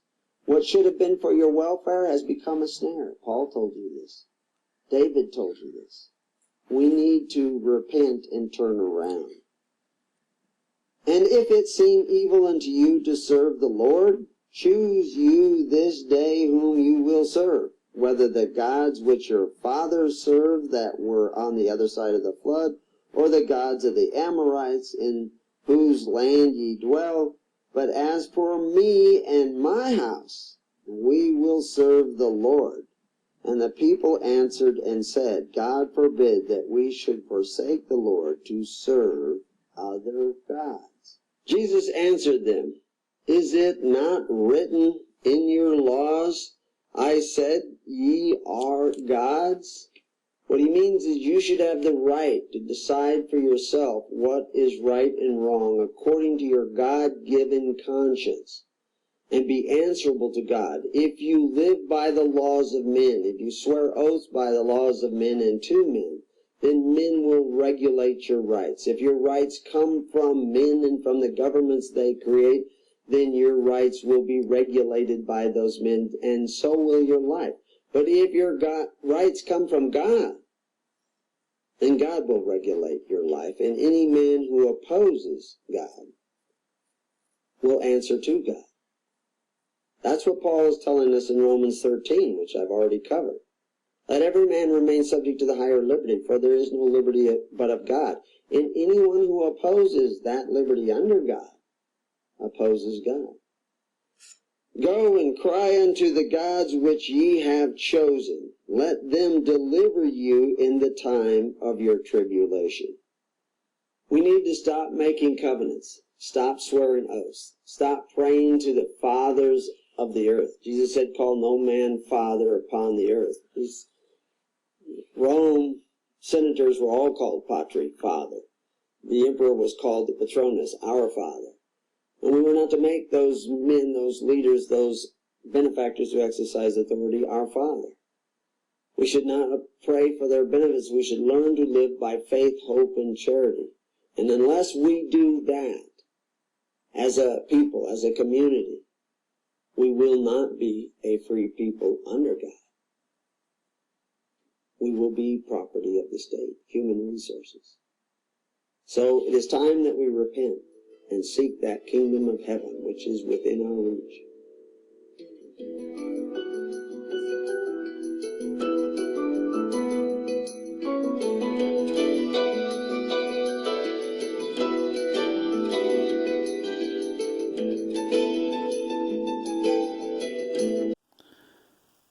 Hello everybody.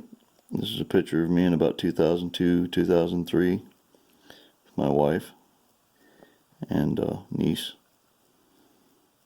just to prove to you that I actually was a real cop. And I'd like to talk to you guys. Sorry I couldn't give you a better picture. I want to talk to you guys about this documentary. I was a full-time police officer for about 9.5 years, 6 years full-time, 3.5 years part-time. And my understanding of law has grown quite a bit since I left law enforcement, and done a lot of studying and research and stuff. And nowadays there's a term, sovereign citizen, being thrown around by legal society and law enforcement in general, and sometimes there's some validity to that mindset, but what I'm here to talk to you about is when it's not. And that is when people, when man or woman, understand their rights and they vocalize those rights and beliefs, and they disagree with you or they disagree with the legal society, they're not a sovereign citizen, guys. They're just somebody standing up for what they know is right and for their rights that are given to them by the Creator Yahweh. This documentary is about tyranny. It's about the undoing of the law, undoing of God's law, man's rights. You know, I went to court and witnessed, okay, an I think he's 87 years old, war veteran, fought in Korea for our rights, correct? That's what he went for. Go into a court where a judge admitted from the stand, from his little bench, that there was a open conflict of interest because he worked with the attorney that was going against the man in this video or this documentary, and asked the parties if they had a problem with it. And a woman who doesn't represent him was up there acting as his attorney, and she said, no, there's no problem. And of course his buddy said there's no problem. And this man, Baba, simply tells them that she does not represent me, sir. She doesn't represent me. And the judge said, you sit down right now. And he said he didn't hear her because he's 87 years old. Sir, that woman doesn't represent me. Judge said, put him in jail for contempt. And armed men came up there in uniform from the Sheriff Department of Henderson County and arrested this man. Then they arrested my friend John, who was simply helping hold this man up by his arm. He never said a word, never did anything. This judge had no authority over that man.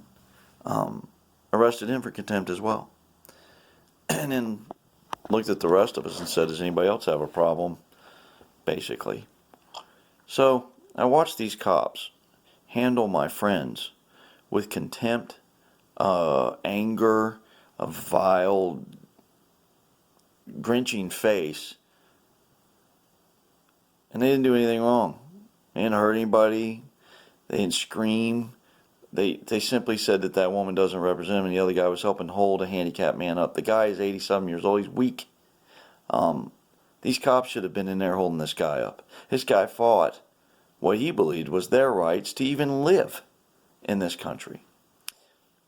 And they went up there and basically spit in his face. They spit in my face because this one man who wears a black gown said so. Didn't tell them why, they just did it.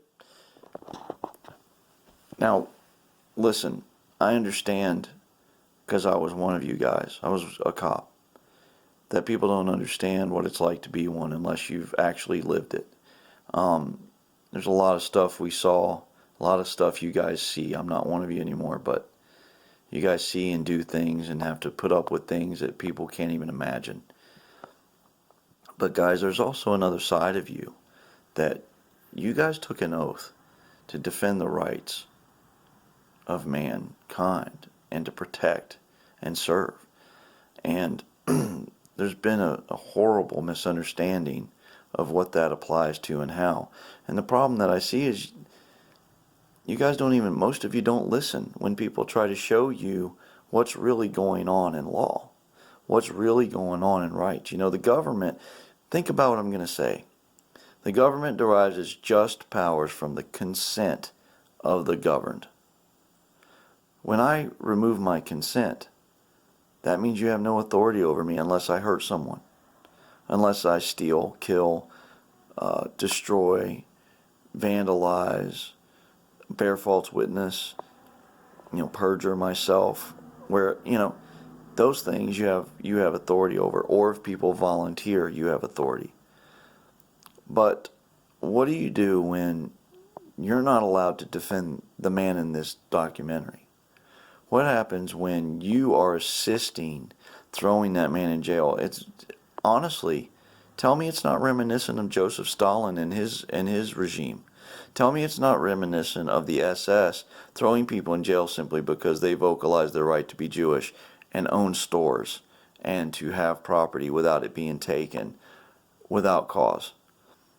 And that's exactly what this judge did. He acted in collusion, open collusion, right in front of me and everybody in that courtroom. And then men with guns came in there and defended him. I don't even know what to say about that. That's as bad or worse than what King George did when this country was overthrown. You think about it, everybody celebrates July 4th was when the people got sick of the government and overthrew them. And you think it's great, unless, of course, it's overthrowing you because you're hurting them worse. Guys, I don't think you're doing it on purpose. There's a huge misunderstanding about what law is. I think a lot of people have great intentions, but if we're not listening to each other and defending the defenseless and helping further righteousness and justice, and we just follow orders blanket just because some man who we think has authority, we just follow his orders blindly, guys, that leads us all into hell. JC and I, we go by JC and Shawman on the show. John and I and these people in this documentary are all trying to create a situation whereby this all can be handled peacefully. Sooner or later, people are going to get tired of the tyranny that's in this video, and this happens all the time. They're getting tired of being pushed around, and sooner or later, you kick a dog enough, it's going to bite you, and then you can't wonder why it does. We want your families to be safe. We want our families to be safe. We want peace, and we want law. We don't want lawlessness. We're not advocating that. There's groups of people out there that you guys could label sovereign citizens, and those people are misinformed. Some of them are just flat out mean.